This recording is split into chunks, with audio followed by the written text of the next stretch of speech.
আসসালামু আলাইকুম ওয়া রাহমাতুল্লাহি ওয়া বারাকাতুহু। ইন্নাল হামদুলিল্লাহ। সম্মানিত প্রিয় ভাই বোনেরা, আমি ডাক্তার বিলাল হোসেন। আজকে খুবই গুরুত্বপূর্ণ একটি টপিকস নিয়ে আপনাদের সামনে হাজির হয়েছি। এটা এত গুরুত্বপূর্ণ যে এই জিনিসটা আমরা সকলেই সেবন, কিন্তু 99% মানুষ আমরা ভুলভাবে সেবন করি, যার কারণে আমাদের শরীরে ডিহাইড্রেশন হতে থাকে। তাই ডিহাইড্রেশনটা কেন হয় সে বিষয়টা নিয়ে আলোচনা করব।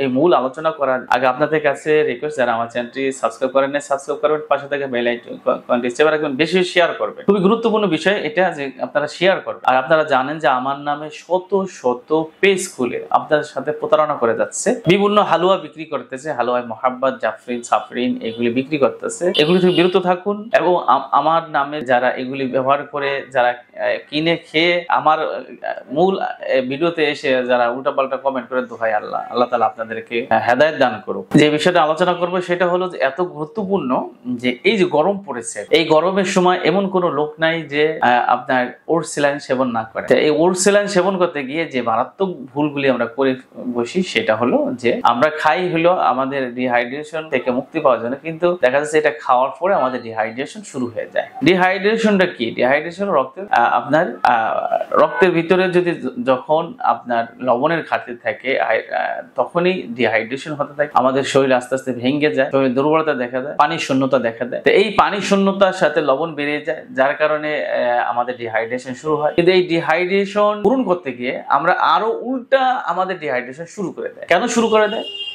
যে এই ওট স্যালাইন সেবন করার বিধান হলো আপনাকে আধা লিটার পানি, পুরোপুরি আধা লিটার পানি হতে হবে। এর বেশিও যাবে না, কমেও যাবে না। যদি বেশি হয় তাহলে কাজ করবে না, আর যদি কম হয় তাহলে আপনাকে উল্টা কাজ করবে। সেটা হলো এই কারণে করবে যে এই লবণটার ভিতরে আমরা পানি দিই, আধা লিটার পানি, আধা লিটার পানি এই কারণে দিই যাতে করে এটা আমাদের শরীরে যে ঘাটতি আছে, পানির শূন্যতা আছে, পানি বেরিয়ে গেছে, লবণ বেরিয়ে গেছে, সেটা পরিপূর্ণ করে। কিন্তু আমরা আধা লিটার পানি দিলাম, এটা আমরা অনেকে আছে বাচ্চাদেরকে সরাসরি খাইতে দিই, যার ফলে দেখা যায় যে এই বাচ্চাগুলি পেটের ভিতরে ব্যথা উঠে। অনেক সময় দেখা যাচ্ছে পেটের ভিতরে এমন ব্যথা, এমন পেট ফুলে যায় যে তার শরীরের ভিতরে আরো, এবং সে দুর্বল হয়ে যায়। এই বাচ্চাগুলি দুর্বল হয়ে যায়। এই ডিহাইড্রেশন হওয়ার কারণেই এগুলি হচ্ছে, কারণ সে এই পানি নিয়ে নিছে, আপনার শরীর থেকে সে পানি নিয়ে এটা পূরণ করছে। চিন্তা করে দেখছেন যে আপনার শরীরের ভিতরে সে গেছে পানি পূরণ করার জন্য, লবণ পূরণ করার জন্য, আয়রন আপনার পূরণ করার জন্য, সেখানে আয়োডিন পূরণ না করতে পেরে সে আপনাকে আরো কি করলো, সে আপনার কাছ থেকে নিয়ে নিল, আপনার কাছ থেকে সে নিয়ে নিয়েছে। এই কারণেই মারাত্মক এই ভুলগুলি করে বসে। এবং বাচ্চাদেরকে কখনোই ভুলে ওট স্যালাইন সরাসরি কখনোই সেবন করতে দিবেন না, কখনোই খেতে দিবেন না,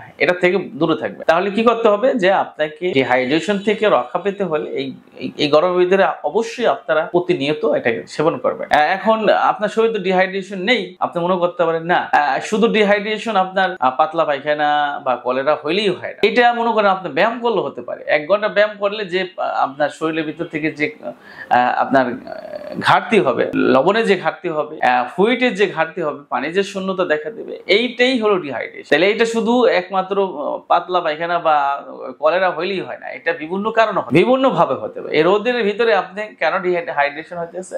যে অতিরিক্ত লবণ আপনার শরীর থেকে বেড়ে যাচ্ছে, ঘাম বেড়ে যাচ্ছে, এখান থেকে আপনার ডিহাইড্রেশন শুরু হয়ে যেতে। তাই এইগুলি আপনারা শুধু কারণেই খাবেন এটা না, বিভিন্ন কারণে খাওয়া যায়। যে আপনার শরীরে পানির শূন্যতা এবং লবণ কম হইলেই আপনাকে কি করতে হবে? ওট স্যালাইন সেবন করতে হবে। সেবন করার বিধিটা হলো যে আধা লিটার পানির ভিতরে এটাকে দিয়ে আপনাকে খেতে হবে। একেবারে আধা লিটারের কমও দিবেন না, বেশি দিবেন না। বেশি দিলে কাজ করবে না, কিন্তু ক্ষতি করবে না, কিন্তু কম দিলে আপনাকে কাজও করবে না, ক্ষতি করবে।